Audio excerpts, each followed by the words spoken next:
Sail ofizialeko The Hypnotist filmaren prensa aurrekoari ekingo diogu. Zuzendaria dugu Lars Armstrong, Lina Olin aktoresa eta ekoizleak Peter Posne eta Borgie Hanson. Eta prest daude zuen galderei erantzuteko, beraz aurrera.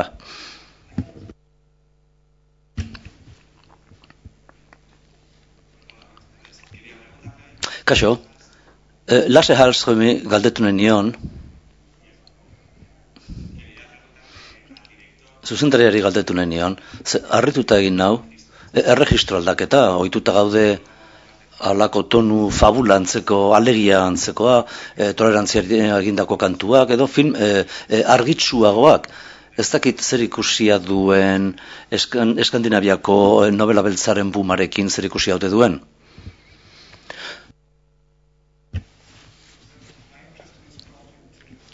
Nire interesa proiektu honetan izan zen alako kombinazio bat, hau da, aukera neukan Suediara itzuli eta Estokolmon filmatzea eta bertan 2 egun baino gehiago pasatzea, 25 urten eramatzan handik pasatu gabe, beraz aukera handia izan zen. Fantasia bat neukan, thriller bat egiteko. Estatu Batuetan eskaini zidaten, ez dizkidate thrillerrak eskaintzen, beraz aukera ezin hobea izan zen film bestelako bat egiteko. Eta egin nahi izan nuen ere, akusatu naute bigunegia naizela, oso film beroak egiten ditu dela, ez dakit hori nire gustatzen zait, hau egitea, baina une honetan nahi nuen ikuspegi horretatik, biguinkeria horretatik aldegin, eta gogorrago izan nahi nuen, ez dut uste alakoa nahi zenik, baina interesatzen zaizkit sentimendu indartsuak, ez sentimentalkeria. Eta paper bikaina izan zen lehenaren zat, eta horrek ere erakarri egin induen proiektura.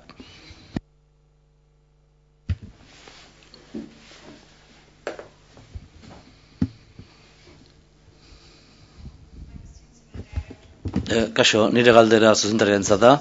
Jakin nahi nuke, ea arrazoi berezirik daukazun, aukeratu duzun aktorea aukeratzeko paper nagusiarentzat, zer berezirik gustatu zaizu ark antzesteko hipnotizatzailearen papera?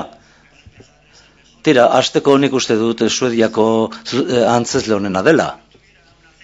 Izango ez balu ingelesezko azentu hori ez balu mundu alorreko izarra izango lizateke nire ustez.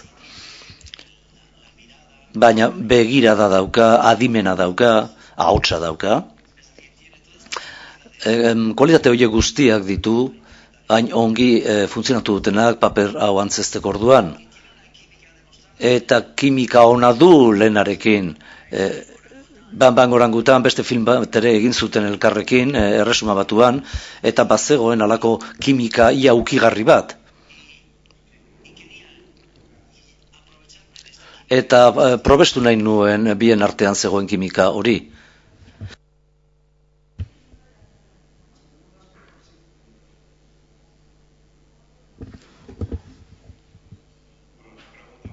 Kaixo, galdera bat zuzendariarentzat.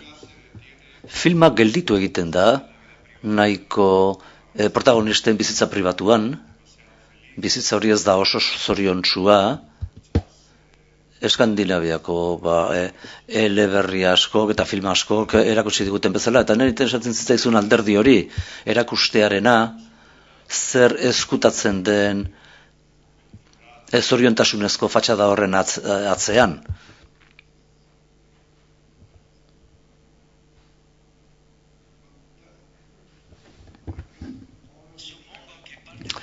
Suposatzen dut erakargiaren parte bat, olatu horrena, eleberri beltzarena.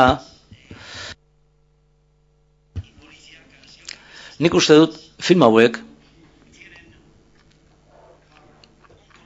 badutela halako kolore bat, tonu gutxiago daukatela, baina thrillerrak Estatu Batuetan badirudi ahots askoz indartsuagoa dutela, eta nik beste norabidea hartu dugu, iruditu zaigu askoz errealagoa eta benetakoa. Orduan, nik egin nahi nuena film honekin zen saiatu bestelako zerbait, bestelako gauza bat. Thriller bat egitea, zentratuko zena pertsonaien gan, zentratuko zena, eta ez nuen sakrifikatu nahi pertsonaia ariagatik, niretzat alako hibrido bat da filma. Da film dramatiko thrillerren alako nasketa bat, ez? Orduan, esperimentu bat da, zenbait genero nahastearena, ikusteko ea lotu nitzakeen family drama film bat lotu nezakeen thriller gisako film batekin.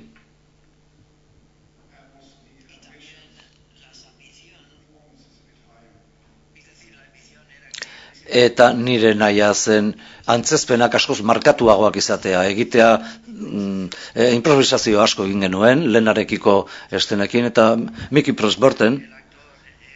Preisband,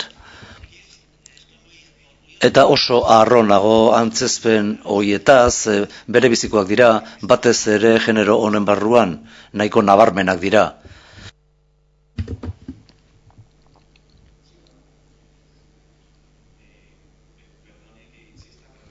Barkatu insistetzea, baina jakin nuke nola gozatu duzun edo gustatu ez zaizun literatura nordikoaren boom hori. Eta galdetu nahi nizuke ere, zinemak erakutsi digun alde tragiko hori, Dreyer bat, Bergman bat, haien pertsonai torturatuak.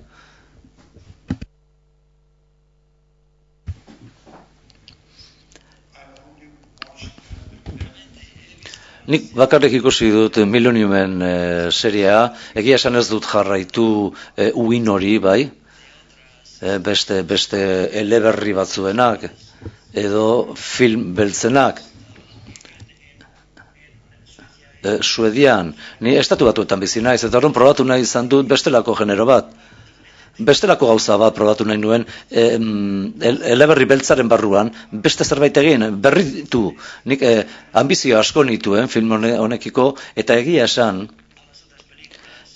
beste filmak ez ditut ikusi, orduan ezin esan dezaket bestek egin dutenen inguruko ezer esan. Hello and... Kaixo? John Bullner, Suediatik nator, pozgarria da, etxetik urruti ere, bazuek ikustea. Filma ikusi ondoren, halako gogoeta bat egin dut. Zinema suediarren barruan, mundu osoan barrenak sakabanatuta dagoena, behar bat duela 50-60 urte, beti zen uda filmaietan.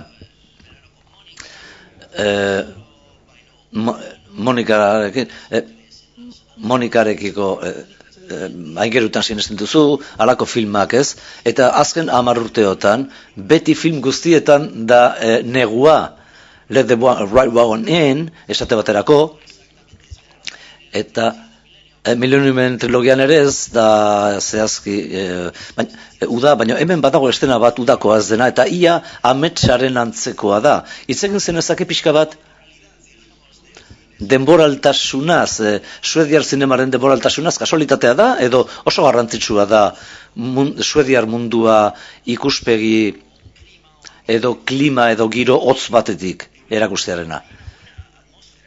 Giroa ere ongi dago, eta hori ere garrantzitsua da, neguan, baina zein da zure gogoetak horren inguruan? Hasten da alderdi komertzial batekin nolabait esatearren. Orain, maila komertzialean funtzionatzen du, historio apur bat ilunagoekin, ez? Ez daukat beste azalpenik, beste esplikaziorik. Seguru asko egin ahal izan dugu, egin genezakeen udan, baina neguak gaineratzen dio beste kualitate bat, baina ez dakit, ze iruditzen zaizu zuri, Lars?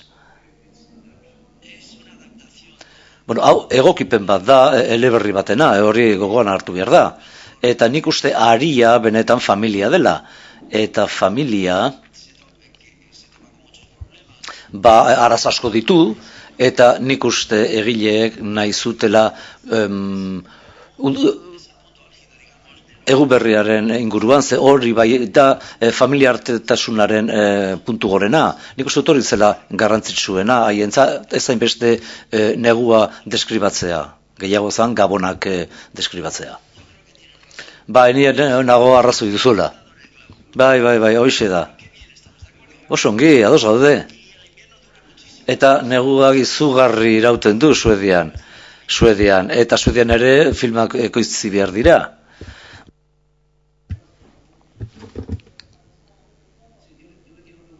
Nik galdetu nahi dio zuzendariari, zer moduz sentitu den berriro Suedian filmatzean? Ze uste dut nire bizitza txakur gisa filmaz gerozik ez zuela Suedian filmatu?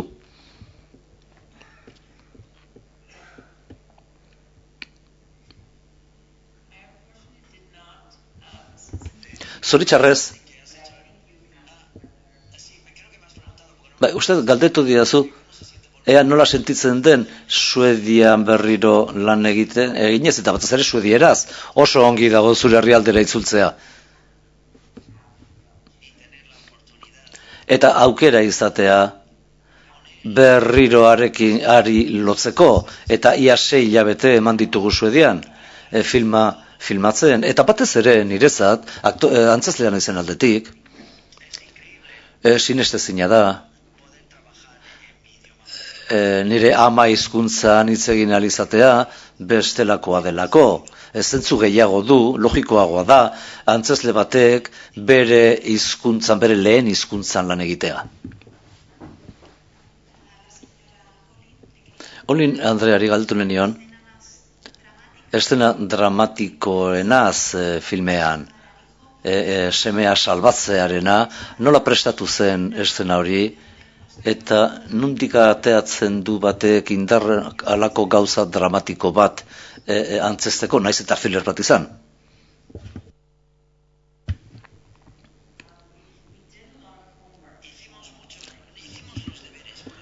Etxeko lanak egin genitun personaiei dagokienez. Alako gauza traumatiko bat pasatu duten personekin. Amesgaizto bat dena, edozein aita amarentzat, eta dokumental asko ikusi genitun, eta asko irakurri ere gaiaren inguruan, zoritxarrez biziaren munduan, hori ez da fikzio bat, benetan gertatzen da, eta interesgarri izan zen, bidaia oso interesgarria da, personai jarraitzea, eta haien erreakzio logikoak, baina irrazionala ere hau bezalako tragedia batean. Eta nik uste hoxe egin genuela, gero eseri ginen laserekin eta ensaiatu egin genuen, hori luxu bat izan zen, bide batez. Filmatzearen lehen asteak, hipnotizatzailearen etxearen barruan eman genuen, eta gutxienez astebete eman genuen ensaiatzen eta errepasatzen gidoia. Eta bazirudien aukera genuela, izan genuela, halako plataforma bat ezartzeko, non denok ondoren sargintezkeen thrillerrean eta sartuta irten autoetatik. Batzutan erresagoa da aktore bezala, hasten pasea autoetatik irten eta sartzen. Baina zuk kaletik paseatu behar izatea eta estenak egin behar izatea, garraio estenak. Baina zure personaia zure baitan baldin badaukazu, eta aukera izan genuen hori egiteko, hau da, benetan bere ganatu personai horiek hasierako 2 aste haietan, estena zailenak, emozionalenak orduan egin bai genituen, eta hori oso ongi egon zen guretzat gero gainerakoa egiteko.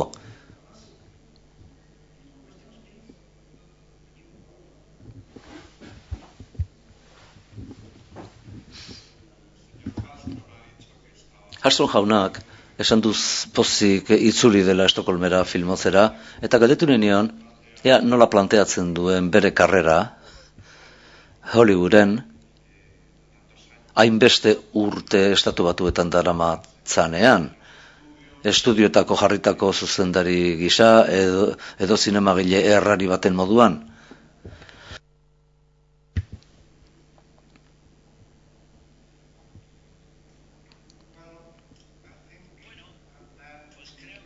Ara nik uste dut filmatu dezakedala edo non gidoiak naraman lekuan, beraz esan dezagun nazioarteko zinemagile dudala neure burua. Uste dut noizean behin film bat egiten dut komertzialagoa dena, aurrekontu handiagokoa, komertzialtasunagatik, baina beste batzutan egin ditzaket maitasun lanak, nolabait esatearren. Bi gauzak, bietatik egin behar dut. Maitasun lan horiek, niri asko gustatzen zaizkit, maitasun lanak dira, baina tarteka lako film komertzialen bat egiten dut. Komertzialtasunagatik, industrian nahasi egiten da artea eta komertzioa, noski. Eta maitasun lan hau bat da, ez bazenekien, esaten dizut. Eta aurreko filma ere, Izokin Arrantza Yemenen, ua ere maitasun historia zan. Marokon, Eskozian, Londresen egin genuen, eta azken hau, Estokolmon. Uda honetan, Ipar Karolinan filmatu dut, berazen non nahi nabil.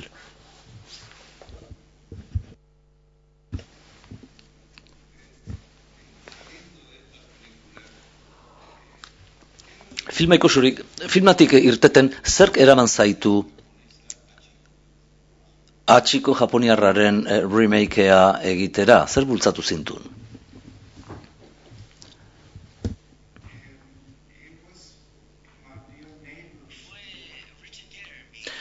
Richard Gere nire auzoko maiteak, zeukan proiektu hori,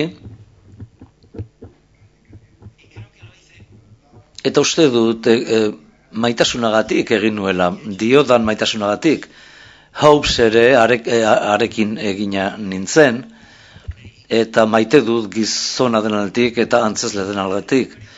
Eta denbora libre bat neukan, eta Providencen egin genuen, Providencen filmatu genuen, New Yorkeko iparraldean, eta oso ongi pasatu genuen, oso gustatzen zaizkit txakurrak, eta ikasi nuen akidak, hau da, arraza hori, baitatzen, 3 akida txakur zeuden, bata entrenatuta geldi egoteko, bestea jauzi egiteko eta maitagarri izateko, eta azkenekoa entrenatu da zen zaharra izateko, alegia pasea zitekeen edo ibili, txakur zahar bat baliz bezala, esaten zenionean, ibiltzen zen oso mantxo, baina 6 hilabetez entrenatuak izan ziren, bai, filmerako. Ze gehiago esan dezaket? Erronka badela saiatzea bihurtzen berez sentimentala den zerbait eta bihurtzea sentimentuak dituen zerbait. Bitxia da, nik alergia dio sentimentalkeriari, baina egin nuen proiektura, baina egin nahi nuen. Ahalik eta zuzenean eta zintzotasun handienarekin, beste erronka bat noski. Bai, zuzendariarentzat, galdetu nahi diot, zein izango diren urrengo proiektuak, esan du Ipar Karolinan filmatu duela, itzuliko da Estatu Batuetara, urrengo filmerara, pentsatzen dut, baina pentsatu daukazu berriro Suediara itzultzea, esperientziaren ondoren. Bai.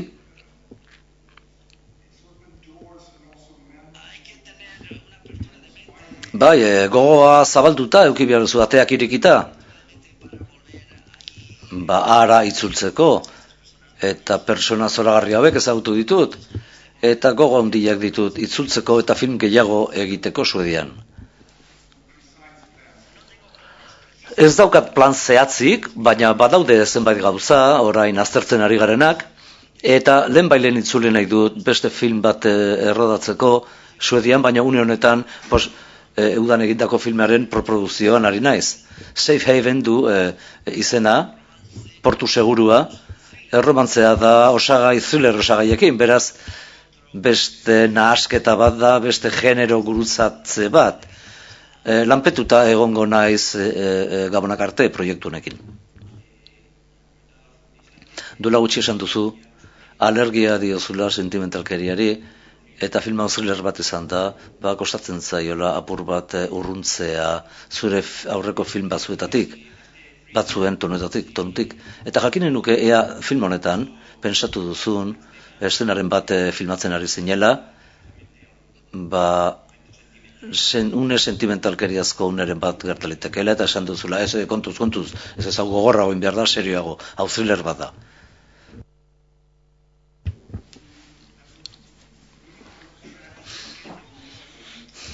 Egia esan, historia honetan ez da tramparik izan, sentimentaltasunari dagokionez, familiaren historia nahiko zuzena zen eta zintzoan, niretzat, nik erakutsi nahi nuen,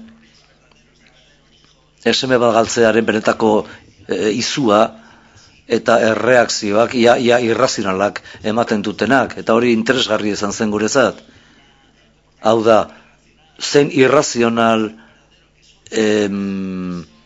joka dezakegun halako egoeratan, hori liluragarria iruditzen zait edo zein filmatan.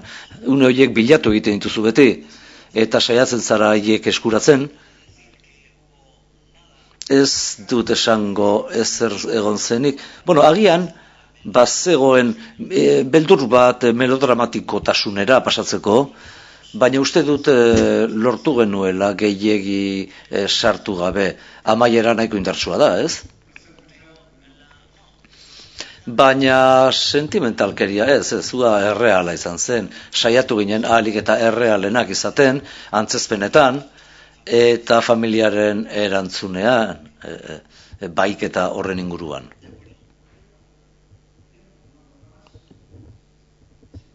Ez badago galderarik, eskerrik asko.